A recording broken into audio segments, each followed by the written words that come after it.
like a Hellcat.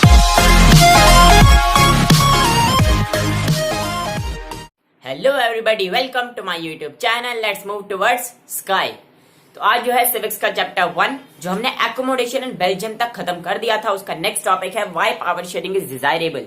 पहले हमने Belgium की स्टोरी पढ़ी, क्यों पावर शेयरिंग किस तरीके से वहां पर की गई।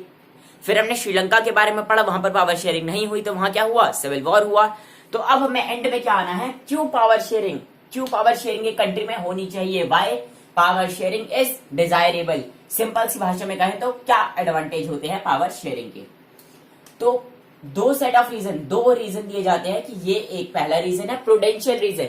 ये वर्ड बहुत इंपॉर्टेंट है, ये वर्ड आपको याद रखने होंगे। हो सकता है कोई आपको ये स्टेटमेंट दे दे पूरी और फिर कहे कि बताओ ये कौन सा रीजन है, प्रूडेंशियल रीजन है कि मोरल रीजन है। तो ये वर्ड बहुत इंपॉर्टेंट है, प्रूडेंशियल रीजन। और ये दूसरा रीजन होता है मोरल रीजन। प्रूडेंशियल रीजन हमें कहता है कि जिस कंट्री में अगर पावर शेयरिंग होती है तो कॉन्फ्लिक्ट्स होने के मतलब लड़ाई झगड़ा होने के, दो कम्युनिटीज के बीच में या दो से ज्यादा कम्युनिटीज के बीच में लड़ाई झगड़े होने के जो चांसेस हैं वो बहुत कम हो जाते हैं। किसकी वजह से, पावर शेयरिंग के वजह से। अगर पावर शेयरिंग होगी तो एक तरीके की पावर शेयरिंग क्या है, सेटलमेंट होती है। अगर कई सारी कम्युनिटीज के बीच में हमने पावर शेयरिंग करवाई, हर एक को उसका क्या मिलेगा, पावर मिलेगा, पावर का डिवीजन। और इसलिए सारी कम्युनिटीज क्या हो जाएंगी, सेटिस्फाई हो जाएंगी। तो उससे क्या हुआ, जो पॉसिबिलिटी थी किसकी, कॉन्फ्लिक्ट की, वो कम हो जाएगी। अब अगर पावर शेयरिंग नहीं होती तो क्या होता, लड़ाई झगड़े हो सकते हैं। सिविल वॉर हुई थी तो उससे क्या हो सकता है, पॉलिटिकल इंस्टेबिलिटी को भी खतरा हो सकता है। तो इसलिए अगर ये रीजन है तो सिंपल सी बात कि पावर शेयरिंग अगर कम्युनिटीज के बीच में लड़ाई झगड़े के चांसेस को कम करता है तो फिर वो क्या इंश्योर करेगा कि जो पॉलिटिकल ऑर्डर है उसकी भी स्टेबिलिटी को इंश्योर करेगा। जो पॉलिटिकल ऑर्डर है वो स्टेबल रहता है पावर शेयरिंग की मदद से, क्योंकि जो सिविल वॉर या कॉन्फ्लिक्ट्स अराइज हो सकते थे दो कम्युनिटीज के बीच में या उससे ज्यादा कम्युनिटीज के बीच में, वो टल जाते हैं।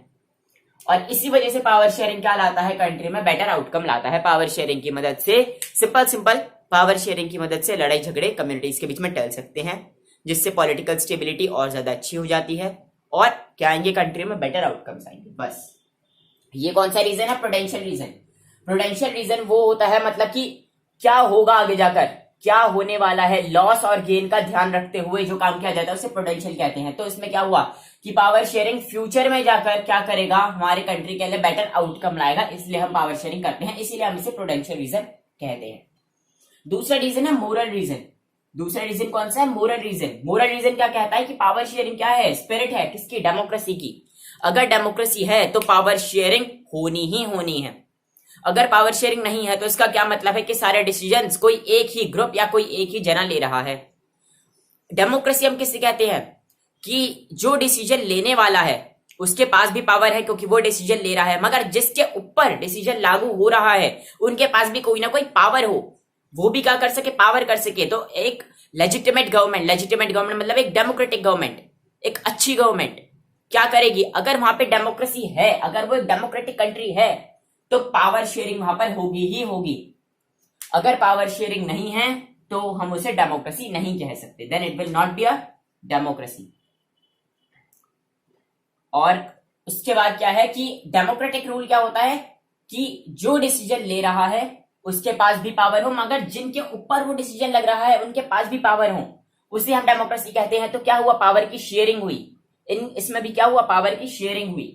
इसीलिए एक लेजिटिमेट गवर्नमेंट, एक अच्छी गवर्नमेंट वहां है जहां पर सिटीजन्स भी क्या कर सके, पार्टिसिपेट कर सके। सारे की सारी पावर गवर्नमेंट के पास ना हो, सिटीजन्स के पास पावर हो, उनके पास भी पावर हो कि जब वो चाहें तब वो गवर्नमेंट को हटा भी सकती हैं। और यही एक डेमोक्रेटिक गवर्नमेंट है और इसी वजह से डेमोक्रेटिक गवर्नमेंट में पावर शेयरिंग इज मस्ट। तो बस यही दो सेट ऑफ रीजंस है जो दिखाते हैं कि क्यों पावर शेयरिंग एक कंट्री में होनी चाहिए या क्यों पावर शेयरिंग डिजायरेबल है। ये स्क्रीनशॉट ले लीजिए, नोट एक तरीके से है। प्रूडेंशियल रीजन क्या है, मोरल रीजन क्या है। प्रूडेंशियल का मतलब क्या होता है कि आगे जाकर हमें लॉस हो सकता है, गेन हो सकता है, इस बात का ध्यान रखते हुए जो स्टेप हम उठाएं वो क्या होता है, प्रूडेंशियल होता है। तो गवर्नमेंट ने क्या किया, पावर शेयरिंग करी, क्या सोचकर कि यह आगे जाकर हमारी कंट्री में क्या लाएगी, एक अच्छा आउटकम लाएगी, इसी वजह से इसे प्रूडेंशियल रीजन कहा। मोरल रीजन क्यों, क्योंकि ये एक तरीके का यूनिवर्सल बात है। अगर डेमोक्रेसी नहीं है तो पावर शेयरिंग कैसे हो सकती है। अगर पावर शेयरिंग हो रही है तो वो जाहिर सी बात है वो डेमोक्रेसी है, इसीलिए हम इसे क्या कहते हैं, एक मोरल रीजन कहते हैं। ये क्या है, एक मोरल है। तो बस इस वीडियो में इतना ही, 2 रीजन आपको बताने थे कि क्यों पावर शेयरिंग जरूरी है। नेक्स्ट हमारा लास्ट टॉपिक है, शायद वो लास्ट टॉपिक 2 वीडियो में बनेगा, फॉर्म्स ऑफ पावर शेयरिंग, कैसे कैसे डिफरेंट डिफरेंट फॉर्म में पावर की शेयरिंग होती है। तो बस पढ़ते रहिए, मजे करिए। Thank you very much. लाल ना